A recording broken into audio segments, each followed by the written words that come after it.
Picture this, a boundless stretch of open sea, two large ships collide.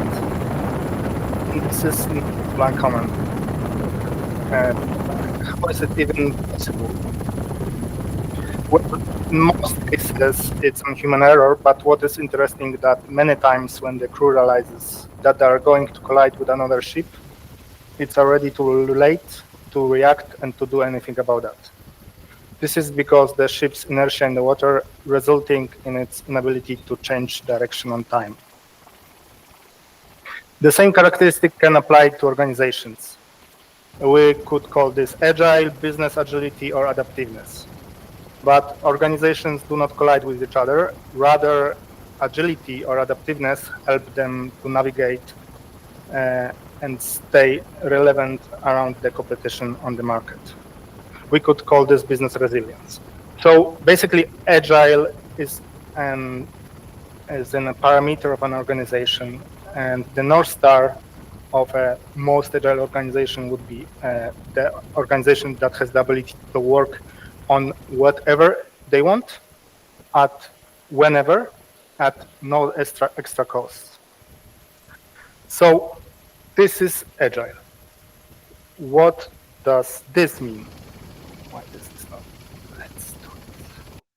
So agile is dead.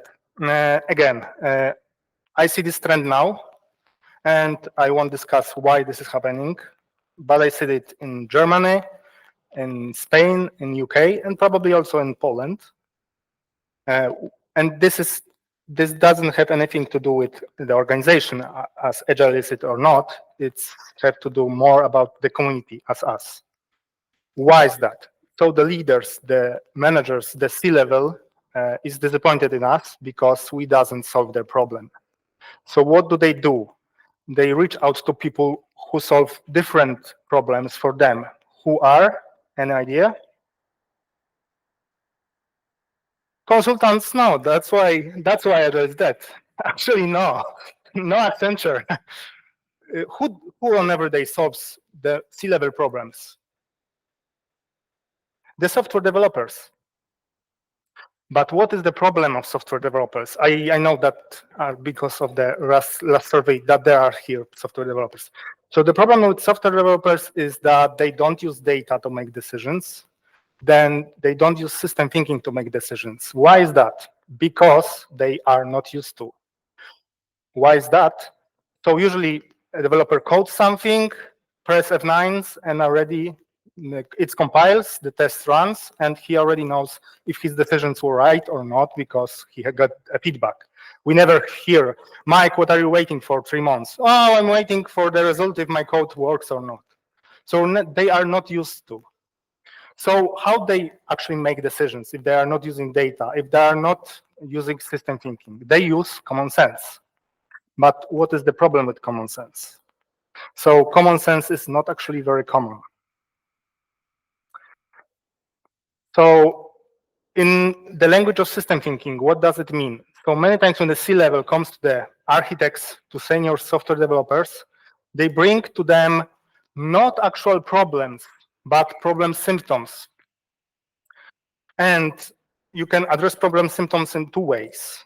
You can implement the fundamental solution, or you can implement the symptomatic solution.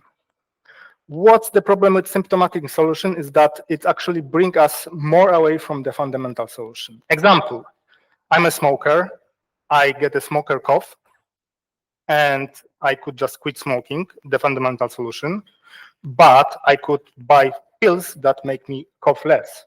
And because of that pills, it's less probable that I will quit smoking. So many times we solve not the problem, but only the symptoms. And today talks, it's about the ideas that cripple organizations in 2024 that are appealing to the software developers, because now we are going to times that the software developers again design the organization, not we. But the problems of agility of organizations still exist. And we will cover the topics that are appealing for the software developers and seems reasonable, but are not. So this would be Conway laws, cognitive load, code ownership, and last but not least, having to fix someone else's shitty code at 2 a.m. Hello, I'm Błażej, and if you want to follow my posts on LinkedIn, feel free to invite me. I can also answer some questions you have later after this talk on LinkedIn. And if you want to know what I'm doing and where I am, visit my page where there's always up-to-date calendar. So this will be interactive since thank you very much for staying this long, but I want to activate you and use the experience of the crowd and the common sense of the crowd. So please scan this. During the whole presentation, I will ask you questions, so please don't switch to another sites because this is the only moment I will show this QR code. Okay, everyone scanned? Cool. Let's start not with a question, but with the first idea. So Conway's law. Who is familiar here about Conway's law? So I will read the definition. Organizations which design systems are constrained to produce designs which are copies of the communication structures of these organizations. What does it actually mean? Let's use a metaphor. Usually the problem of software is that we don't see it, and maybe in code, maybe in the front end. So I will invite you to use a metaphor. Imagine that we work together on a painting with multiple persons. And we design an organization that will deliver the painting, organizing it like communication channels when the people focus on particular parts of that painting. So for example, Mike is responsible to paint in this square, Alice paints in this square, Monica in this square, and so on. Now imagine that they're painting a huge painting, and what would be the results? Do you see the Conway's laws here? So actually, the way we structure how the team works and owns the painting, we can imagine how would be the results of the painting, so that Conway's laws are actually a real thing. And we see it in many organizations. So my question is, taking into consideration that Conway's laws is a real thing, should the organization map its structure to the desired architecture of the product? What do you think?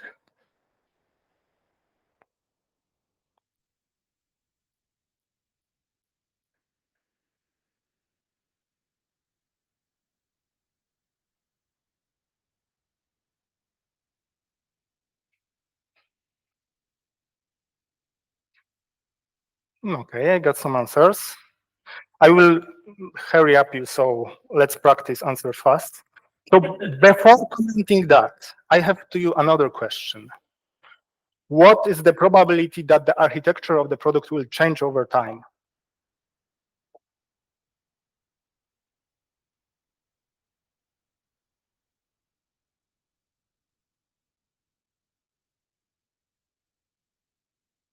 Okay, so we know and understand that the architecture will change, but we still think that it's a good idea to map the structure of organization towards the initial architecture.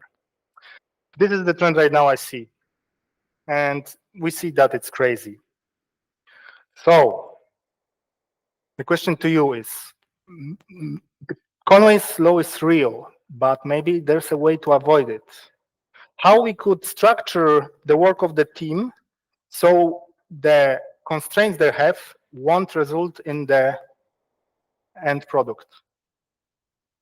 Any ideas? How should we divide the work of our painters painting the picture so the way they structure the work won't be expressed in the painting? Sorry? Around the value, what does it mean? You have to create the chart of the organization. Sorry? Please repeat. Okay, we need to deliver a beautiful painting for the exhibition.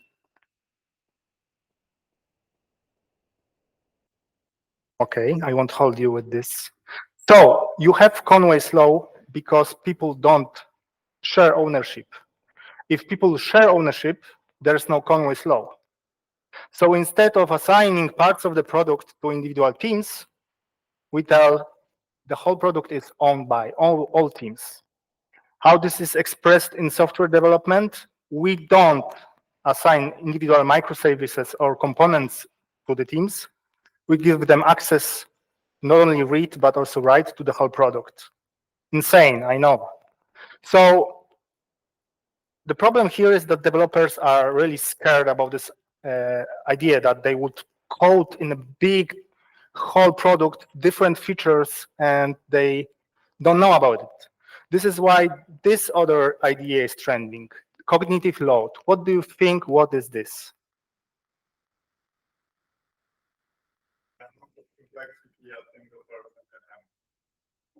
Please write so people can also see this, but if possible. But I would love it to see on the slide. So the amount of complexity that people you actually should have the idea, because now many organizations make decisions based of these ideas that make us suffer, and I don't want many people to suffer. So real limitation have no idea, multitasking, a lot of a person can handle. Yeah, we have a certain glimpse of what could it mean. And this is the problem about this concept, is that people don't really dive deep into what does it mean. So what's the true definition of cognitive load? It's the total amount of mental effort being used in the working memory. So it's only about what we are thinking right now and all the tasks we need to do right now to, no, maybe not task, all the variables we need to handle to deliver the tasks. So it's not about complexity of the product. It's not about complexity of the business. It's not about the complexity of the architecture. But it's really appealing to developers. So for the sake of being nice to developers, they introduce the concept of cognitive load. So my question to you, this is a really hard question, so read it slowly. The question is, what is the percentage of feature in the product backlog of a big product where the team, in order to deliver that feature end to end, needs to know and understand? First question. 100% of the lines of code, 100% of architecture, and 100% of technology first. So how many? What is the percent of features in the product backlog that require us to understand this? Then 99% of lines of code, 99% of architecture, and 99% of technology. And the last one, 98% lines of code of the whole product, 98% of architecture and technology. Let me see what you think about that. So we have a big product with a lot of lines of code, with a lot of business requirements, and with a complicated architecture. And we have a backlog. So how much of that do I need to understand to deliver the next feature? So I see this is tricky questions. So I get 100% and many of there. So actually, let's move again to the painting. So right now, we don't have Conway's law. Everyone can paint everywhere. Do I need to participate in painting and draw another thing to understand and be able to paint the whole picture? No. I only, as a team, work 1 month on the eye of the woman playing the piano. Other team delivers the cat nose. So actually, as a software developer and as a software development team that has access to the whole production code base, all big business requirements and all architecture, I don't need to understand this to deliver the next feature. I don't even need to understand what is required to deliver that feature, because I can learn it. And it's not the whole product. I hope you keep that up with me. Yeah, Błażej, yeah, but those that change anything own nothing, my 2 cents. What do you think about it? Another question to you then is, what do you think? Where you get better code quality? A, where every part of software is owned exactly by one team, or where multiple teams share their code base? What's your experience? So option A, one team, component team owns a component and only they can change this? Oh, let's discuss it later. Or where multiple teams share their code base? Okay, before I comment this, I have another question to you. What is the probability that a component team will share with you that they deliver crappy code? So I talk with many component teams and never heard, Błażej, we deliver crappy code. Never. And I see that you agree with me. So another question, what is the probability that when another team takes a look at the team's code, they will report that it's crappy, if it's crappy? Okay. Yeah, especially in Poland, because we love complaining about other code, yeah, bashing it. Yeah. So you see, you hear more complaints about code quality of the code when multiple teams share their code base, but not because the code is worse, but because you finally receive any feedback about it. Another question, how do developers become great? What do you think?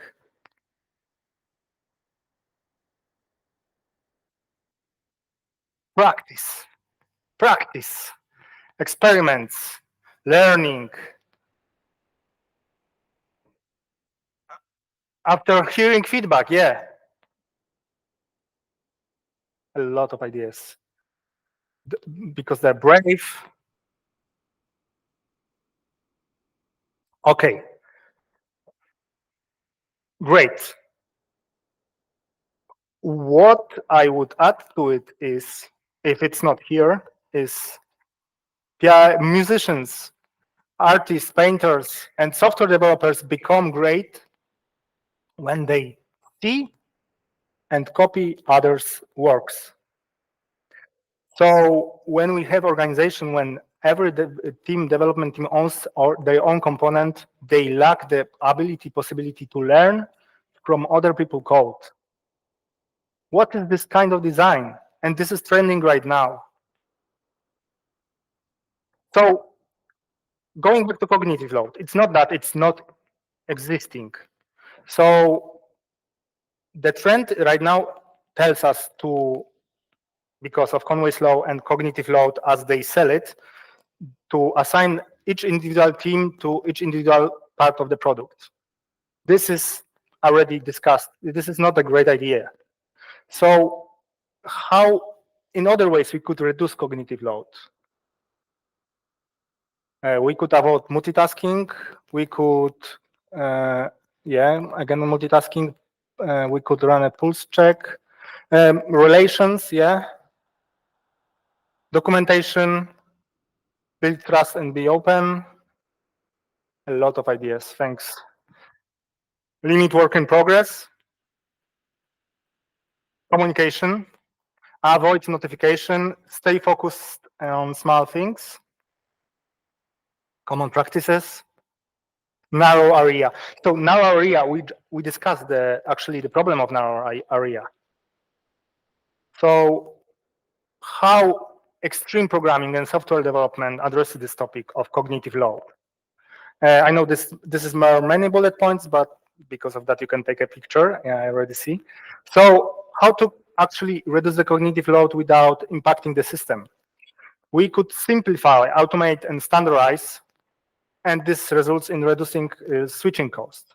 We could apply test-driven development, where instead of tackling the whole problem, we can write a simple small test, make it fail, write sufficient amount of code to make it pass, refactor, repeat. We could also apply specification by example and living documentation. So instead of reverse engineering some business requirements from the code, I see many times, especially in banking, the architect and the product owner and the developer sitting, analyzing the code. What was this business requirement about? We could apply specification by example and living documentation, where actually the documentation will tell us if we change something in the code and it will impact and is not in arrangement with the documentation will report to us, okay, something is broken. We need to update it. For example, Gherkin is good for that. We could also share work and program, so avoid individual tickets. We could use generative AI. We see that generative AI allows us from moving from specialization to actually being a full stack developer. We could also minimize the distance to customers to not make artificial business requirements. We could also avoid separating discovery from delivery and embed business analytics into the teams, minimize general organization complexity. This is how we actually can address cognitive load without having Conway's law and without reducing the possibility of the developers to learn. So my question right now is, what do you think? What is a healthy time frame for a product's code base built by professional software developers to detect when someone broke it and where is the issue? So we have a professional company with professional software developers. What is the healthy time frame for learning that we broke something?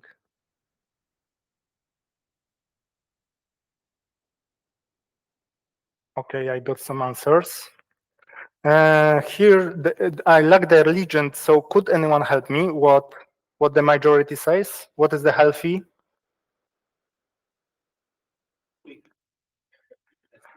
But less than a day?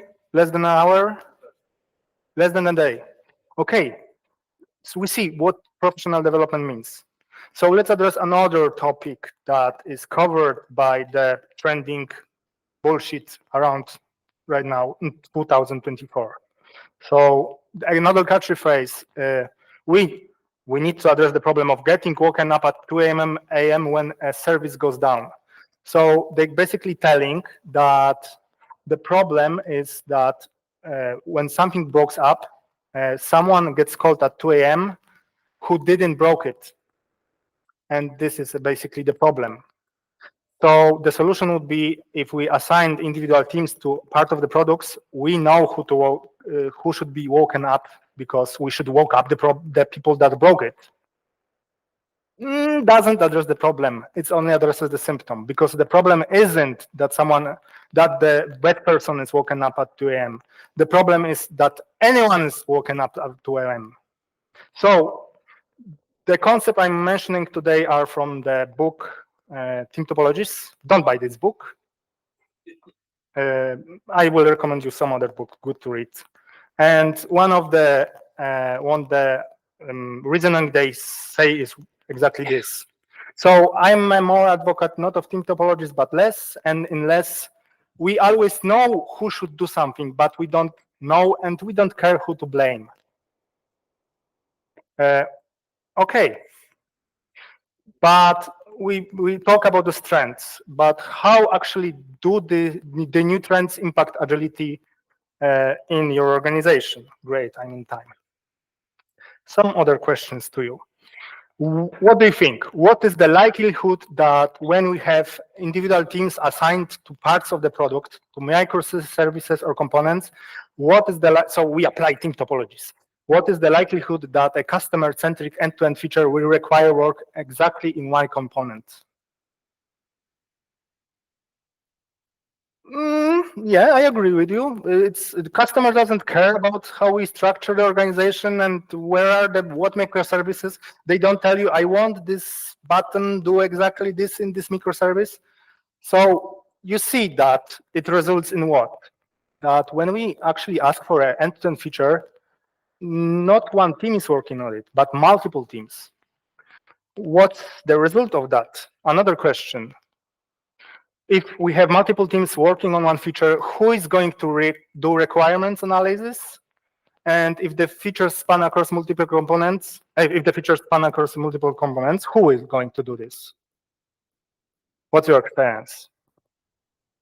And second question, who is going to integrate it if multiple teams are working on it and test it? So we invent new roles that are outside the team. Another question, what do you think if we do this? So assigned individual parts of the product to the individual teams. What is the percentage of time in the life of the feature where no one actually works on it?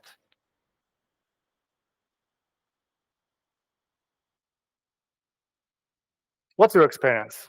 So a feature is developed by 5 teams, 10 teams. What is the time that no one actually works on it? My experience and the data and the experience of other Agile consultants is that it's over 80%. It is because when one team waits on another team, they start working on another feature. Not necessarily the most important. And they don't even know which feature is most important. And it's not like this that, okay, we have a feature to deliver, this team does this team does this team does this. And they, after 2 months, they return and integrate. No, one team works on the feature, then moves to another team, then back to that one team, then to another team. And many times, the other team that should start working on this is working on something else. Okay, another question. What is the percentage of teams working on the most important business features if we have a product with teams assigned to part of the product? What do you think? How many teams actually work on the most top important features? So again, the clients, when they request features, they don't care. Okay, we need work for this team, so we will request this feature. We will need work for that team, so we request this feature. Usually, when we have a trend on a business and some requirements, they actually require the organization to work on many times similar part of the product. So we get 1 team or 2 teams overloaded with work, and many teams that are inventing the work have nothing to do. Is this your experience? I think in my own organization, yes. So actually, less than 20% of the teams in my experience work in this context on what is most important in the business. So this is how we can kill organization agility. This is really interesting. So changing the direction of an organization delivering software is actually a learning cost. So shift becomes much more cheaper if your organization is already learning. What's the problem of an organization? They don't do what they do. So they see agile organizations that can change direction, are successful, and they start to do the same things that the organization is doing. It's called cargo code. What they should be doing instead is not to do what the agile organization are doing. They should start to do what the agile organization were doing in order them to become agile. So my recommendation books for you are the why, how, and what of becoming agile. The why, the 5th discipline, how an organization can become a learning organization. This book has 34 years, and we don't need an update because the why is a philosophical concept. Then we have the how. It's a 13 years old book, much more focused on how we can do it, so that implement the learning organization in IT, with which ideas are really systematic and which ideas are only treating symptoms.